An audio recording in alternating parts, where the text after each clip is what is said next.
I'm trying to set up for liquid fertilizer, so I haven't put drop hoses on yet. I'm just seeing if my nozzle spacing came out correct, and it kind of did. So I got row, you know, skip row. And so here's what we're gonna have, is we're gonna have that drop tube, and it's just gonna kind of bounce along there and dribble that water, or it'll be fertilizer. But yeah, so that seems pretty simple task.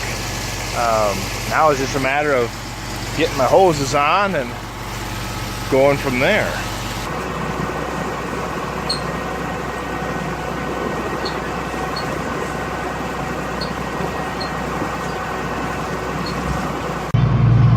Well, it's working very well, guys. I am loving this. Spreading 90 feet at a time, covering acres very quickly while I'm driving extremely slow to get this camera. But yeah, you can see right by the tire, that is absolutely perfect. It is just dribbling that fertilizer right next to the corn. We're gonna get out here and we're gonna take a look at that. So there's a lot more going on with nitrogen than just going to the plant. I do have a lot of water mixed in here too. One, since this is my first time trying it this way, it offers me a little safety. It helps get the nitrogen into the soil, so it's less likely to volatilize up. But yeah, you can see it's just dribbling right next to that row, which is awesome. If we broadcast out here, even if this dirt was clean, let's get rid of the residue factor for right now. If we broadcast out here, that corn root is gonna come out to here. Let's use this. This big, when this corn gets big, its roots are gonna come out to about this stalk roughly. At the very most, a bulk of its roots are gonna be at that stalk. And this row, a bulk of its roots are well, pretty much where that was laying. So pretty much where it's clean is where the bulk of the roots are gonna come out. Now, if it's a dry year, they're gonna go more down. If it's a wet year, they're gonna come more out. If we broadcast nitrogen, so between this stalk and this stalk, that's a third of our surface area for these rows that's getting fertilized that we're not utilizing. Now, we can say that nitrogen will move down, it will hit the clay, and it will move horizontally, but there is going to be a certain percent that goes down depending on moisture, goes down and never gets utilized by that plant. Here, 100% of this nitrogen should get used by the plant. Is there a couple percent that could volatilize? Sure, just like if you spread it here. Or if you knifed it here. A lot of side dress guys knife with a coulter here, so it's in the ground, it's sealed, it's safe, but it has to get to the plant. So you got a lot of efficiency loss there. We also have our sulfur with this setup because sulfur is extremely mobile. Look at the worm coming out of the ground right there. The sulfur is extremely mobile, even more faster through the soil than the nitrogen. I don't think he wants that nitrogen in his hole. The other problem with nitrogen on top of the ground is a residue tie-up.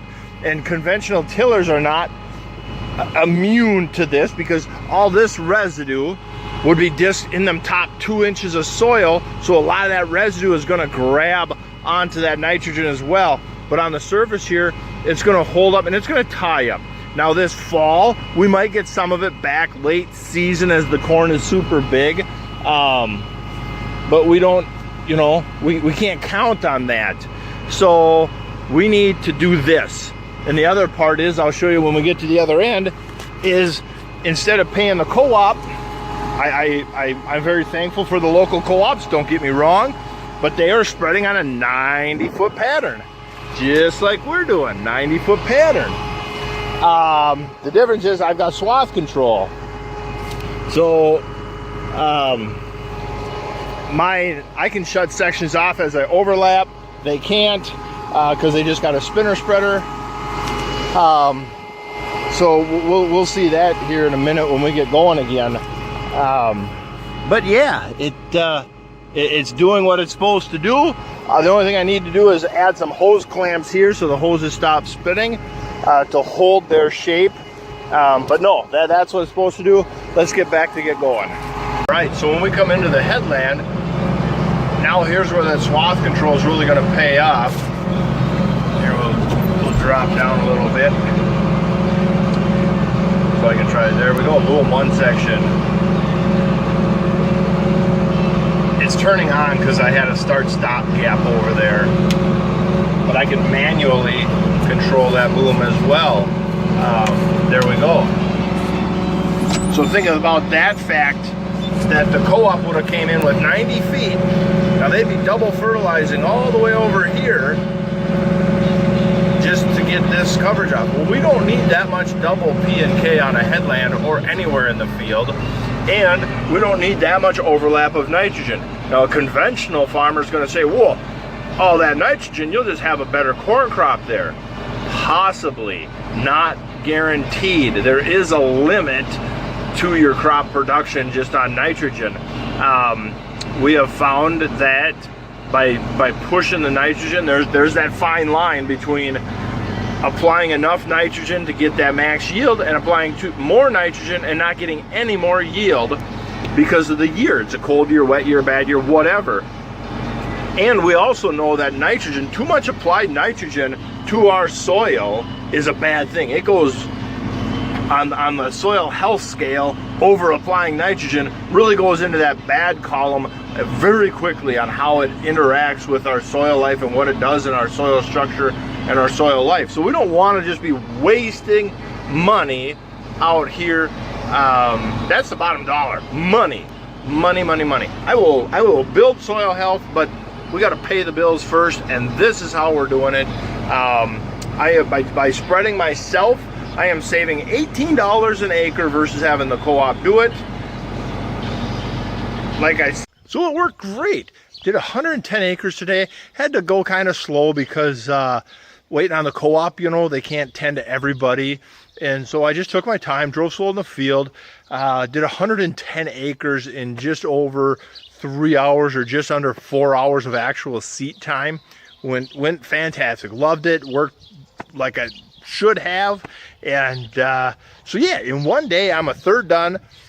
If I could ever get a stockpile of fertilizer, I would probably get a whole lot more done. But hey, it worked fantastic. Couple minor tweaks, and but hey, tomorrow we're rolling and it's going great. And so, all right guys, thank you very much for watching, and we'll catch you later.